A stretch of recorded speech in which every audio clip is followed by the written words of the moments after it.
The Galactic Defense Academy's brochure had promised state-of-the-art training facilities and cutting-edge combat preparation for all species. What it hadn't mentioned was that the entire curriculum had been designed by species who thought a dangerous situation was when their afternoon tea was served at 203 degrees instead of 204. Lieutenant Commander Daniel Morrison stood in formation with the other human recruits, trying very hard not to look as bored as he felt. Around them, the training facility buzzed with the nervous energy of approximately 200 alien cadets from 17 different species, all of whom seemed to think this was the most terrifying day of their lives. The obstacle course before them looked like someone had raided a children's playground and a corporate team, building retreat, then threw them together with a modest budget and even more modest imagination. There were foam walls, foam barriers, foam everything, really. The only things that weren't foam were the automated defense turrets positioned at strategic intervals throughout the course. Those were very much not foam. "Attention, cadets!" The voice belonged to Instructor Vex Thor, a Zentarii whose species had evolved on a high-gravity world, and consequently thought everything was a dire threat. His 4 eyes swept across the assembled recruits, with what Morrison had learned to recognize as Zentarii anxiety. "Today you will face the Advanced Reflexive Combat Assessment. Many of you will fail. Some of you may suffer minor injuries. All of you should be absolutely terrified." Morrison yawned. He tried to hide it, really he did. Brought his hand up and everything. But Vex Thor's eyes, well, 2 of them, locked onto him immediately. "Cadet Morrison, do you find the prospect of live ammunition boring?" "No, sir," Morrison said, straightening. "Just didn't sleep well. Barracks mattresses, you know." This was technically true. The mattresses had been designed for the Plixie, who apparently preferred sleeping on surfaces with the consistency of wet sand. Morrison had spent the last 3 weeks feeling like he was trying to sleep in a beanbag chair that was slowly digesting him. "Perhaps the thought of plasma bolts traveling at 300 meters per second will help you stay awake." Vex Thor gestured toward the course. "This assessment will test your reaction time, spatial awareness, and ability to make split-second decisions under fire. The turrets are equipped with low-intensity training rounds, but make no mistake, a direct hit will cause significant pain and temporary paralysis." Around Morrison, several aliens made sounds that he'd learned to interpret as distress. A Quellon cadet's tentacles began changing colors rapidly, blue to green to purple, which apparently meant she was on the verge of panic. One of the Hork recruits was literally vibrating. "The pass rate for this course," Vex Thor continued, clearly enjoying himself, "is typically 31%. Most species require at least 4 attempts to succeed. The record for fastest completion is held by a Zentari cadet at 6 minutes and 43 seconds. He paused dramatically. "Are there any questions before we begin?" Morrison raised his hand. "Yes, Cadet Morrison? Will there be style points?" The joke landed with the comedic timing of a brick through a window. Vex Thor's facial plates shifted in what Morrison had learned was the Zentarii equivalent of a frown. Several alien cadets turned to stare at him with expressions ranging from confusion to what he suspected was second-hand embarrassment. "There will not be style points, Cadet Morrison. There will be pass or fail. Now, who would like to volunteer to go first?" The silence that followed could have been used to suffocate stars. "Excellent initiative, Morrison," Vex Thor said, having apparently decided that Morrison's joke was actually a volunteer. "You will demonstrate the course for your fellow cadets. Please proceed to the starting line."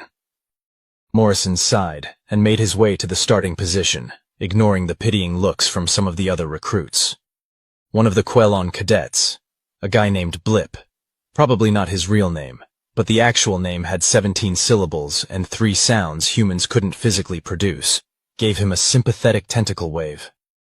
"Remember," Vex Thor called out, "the objective is simply to reach the far end of the course. The turrets will activate 2 seconds after you cross the start line. They are programmed to track movement and fire at any target within their designated zones. Your only protection is your reflexes and tactical awareness. Begin when ready." Morrison stretched his neck, rolled his shoulders, and looked at the course again. It was maybe 80 meters long, with cover positions scattered throughout. The foam obstacles provided concealment, but not actual protection. The plasma rounds would punch right through them. The turrets were obvious, positioned at head height for most species, which meant roughly at his chest level. He'd done worse in basic training. Hell, he'd done worse last Tuesday when he'd accidentally wandered into the Hork mating grounds and had to dodge territorial displays that included actual bioluminescent projectiles. "Ready when you are, sir," Morrison called back. He crossed the start line at a light jog. The 2-second delay felt like an eternity. Then the first turret swiveled, locked on, and fired. Morrison had already moved. The plasma bolt sizzled past where his head had been, and he was diving into a roll, coming up behind the first foam barrier while the turret recalculated. The second turret acquired him, tracked, fired. He pivoted left, heard the bolt pass close enough to feel the heat, and was already sprinting to the next cover position.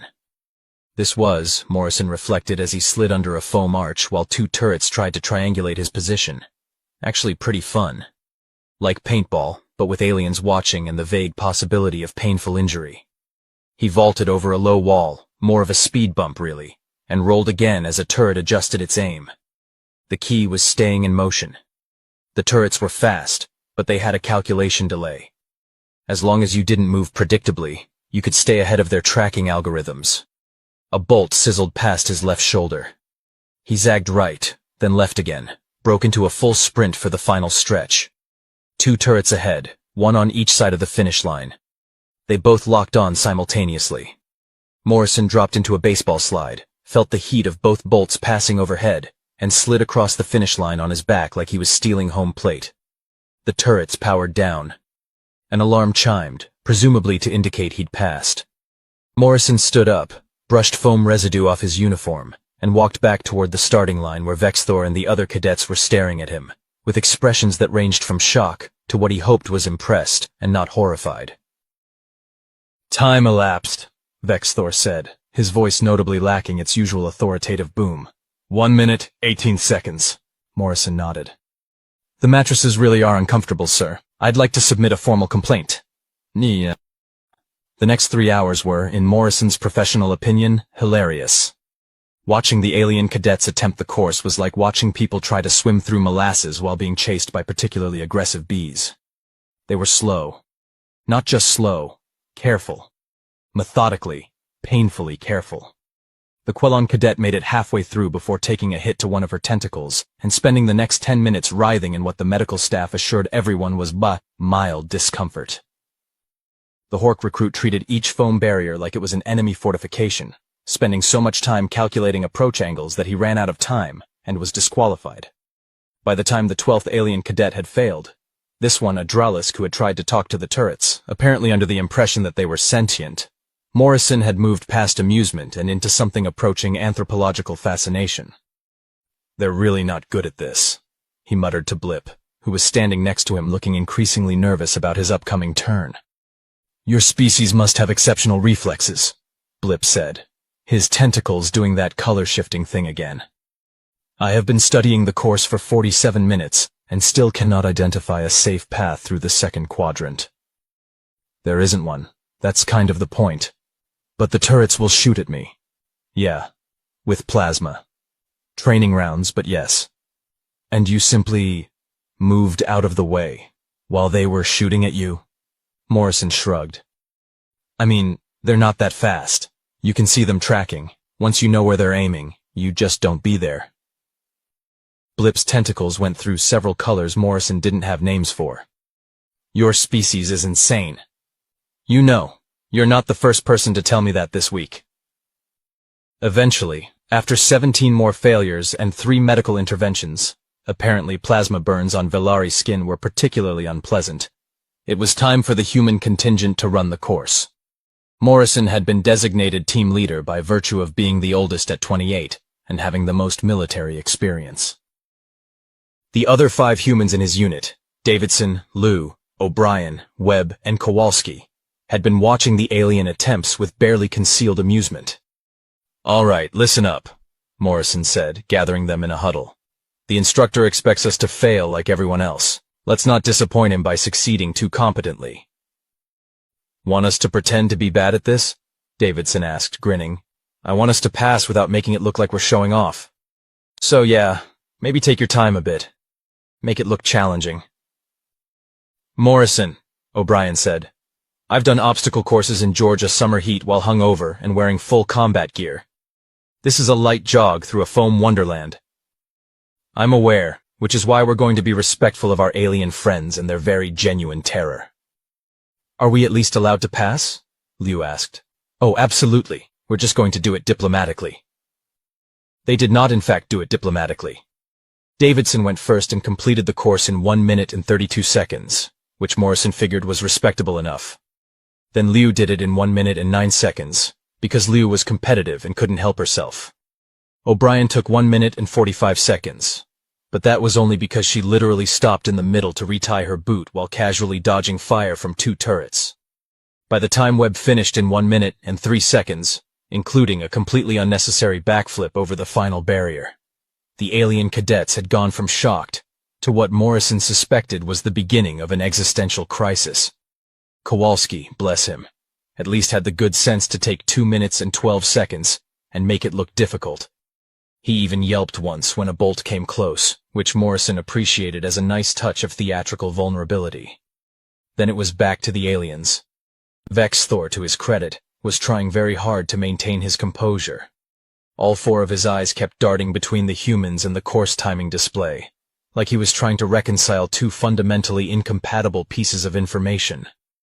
The human recruits, he said slowly, appear to have exceptional reflexes. Thank you, sir, Morrison said. This is most unusual. According to the Galactic Standard Assessment, humans scored in the 47th percentile for reaction time. Did we? Huh. The test involved pressing a button when a light changed color. Morrison exchanged glances with O'Brien, who was clearly trying not to laugh. Sir, with respect, that's not really the same thing as someone shooting at you. The underlying neurological process is identical. Is it, though?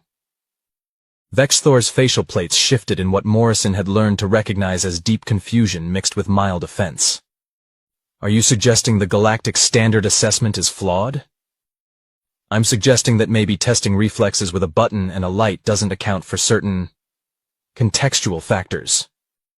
Such as adrenaline, spatial awareness, threat assessment, muscle memory, survival instinct, basically everything that happens when something is actually trying to hit you. The test is scientifically rigorous. I'm sure it is, sir. Very rigorous. Lots of data. But respectfully, my species has been shooting at each other for thousands of years. We've gotten pretty good at not getting shot. The silence that followed this statement was profound. You've been shooting at each other? This came from one of the Valari cadets, whose translator seemed to be struggling with the concept. Well, yeah. Wars, conflicts, that sort of thing. Pretty standard stuff. You fight wars within your own species? Fought. Mostly past tense. We're much better now. Mostly. Blip's tentacles had gone completely white, which Morrison had learned meant absolute shock. Your species engages in lethal combat against itself? I mean, when you put it that way, it sounds bad. How else would one put it? Morrison thought about this. Character building? The revelation that humans had spent most of their history actively trying to kill each other with increasingly sophisticated weaponry apparently qualified as disturbing new information in galactic educational circles. Vexthor called a recess, during which Morrison assumed he was consulting with Academy leadership about what to do with a species that had apparently lied about its capabilities by being bad at button-pushing tests. The human cadets gathered in one corner of the training area while the aliens clustered together at a safe distance, occasionally glancing over like they'd just discovered the humans might be dangerous. Think we're in trouble? Webb asked, stretching out his legs. For being good at dodging foam balls? Morrison shrugged. Probably not, but they're definitely having a moment. They look scared, Liu observed. They probably are, O'Brien said. Think about it from their perspective. They designed a course that's supposed to be really challenging, and we just jogged through it while yawning. Then they find out we spent millennia perfecting the art of not getting shot because we kept shooting at ourselves. That's gotta be a lot to process. We're not that scary, Davidson said. We literally have a phrase, dodge a bullet, that means avoiding a problem, Morrison pointed out. Because bullets are such a common threat in our cultural memory that we use them as metaphors for normal life challenges. Okay, when you put it that way. Blip approached cautiously, his tentacles doing a sort of nervous wave pattern. Morrison, may I ask you something? Sure, buddy, what's up? Is it true that humans practice shooting each other for entertainment? Morrison winced. Okay, so there's something called paintball, and also laser tag, and historically things like archery competitions, but those are all non-lethal. You practice warfare as recreation. Well, I wouldn't say, and you've been doing this for thousands of years. Evolution is weird, Blip. We got really good at throwing things and hitting things and not getting hit by things because everything on our planet was trying to eat us, and then when we ran out of things that wanted to eat us, we sort of started competing with each other. And it's all very complicated and involves a lot of history that I'm not qualified to explain, but the important thing is, we're very friendly now. Blip's tentacles cycled through several colors. You are the most terrifying species I've ever met, and you're not even trying to be. Is that a compliment? I genuinely don't know. Vexthor returned 20 minutes later with what Morrison could only describe as the alien equivalent of a stress migraine. All four of his eyes looked tired. Cadets, he announced. After consultation with the Academy leadership, we have decided to adjust the training parameters for human recruits. Here it comes, Morrison thought. Special classes, segregated training, probably a bunch of psychological evaluations. The Advanced Reflexive Combat Assessment will remain available for humans who wish to complete it for personal development. However, it will no longer be a requirement for your certification, as it has been determined that the difficulty level is not appropriate for your species' capabilities. Morrison blinked. Sir, you're exempting us from the course because we're too good at it? The course is designed to challenge cadets near the limits of their abilities. For humans, it apparently constitutes light exercise. Making you complete it would be administratively pointless. So what do we do instead? Vexithor's facial plates shifted in what Morrison was pretty sure was resignation. We'll determine that after we've reviewed Earth's military training protocols. According to the preliminary reports, your basic training programs include things like controlled falls from elevated positions, extended exposure to hostile environments, and voluntary consumption of food of questionable nutritional value. You mean airborne training, survival courses, and MREs? I don't know what those acronyms mean, and I'm not certain I want to. They're really not that bad, sir. Morrison, I've been training combat cadets for 16 years. I've seen recruits from 73 different species. Never, and I want to be very clear about this, never have I encountered a species that considers being shot at to be light exercise. To be fair, we prefer not to be shot. Your entire species has a casual relationship with mortality that borders on pathological. Morrison considered arguing but decided this was probably not the time. So what happens now? Now, Vexthor said, sounding deeply tired. We adjust the curriculum. Again. For the third time this month. Third time? The first adjustment was when we discovered humans could eat things that were technically classified as mild poisons. The second was when we learned your pain tolerance was approximately 300% above galactic median. And now this. We're really not trying to be difficult, sir. I know, Morrison. That's what makes it worse. You're not even trying, and you're still rewriting our understanding of biological capability. He paused, then added, Do you have any other undocumented abilities we should know about? Morrison thought about this carefully. Define undocumented. Abilities that would significantly differ from your species' official galactic assessment. Well, we heal faster than most species. And we can run for a really long time. Persistence hunting, endurance running, that sort of thing. Oh, and apparently we're pretty good at pattern recognition and creative problem solving under stress. And we sweat, which apparently is weird but very efficient for cooling. And we can survive on a pretty wide variety of food sources because we're omnivores. And, stop, Vexthor held up one of his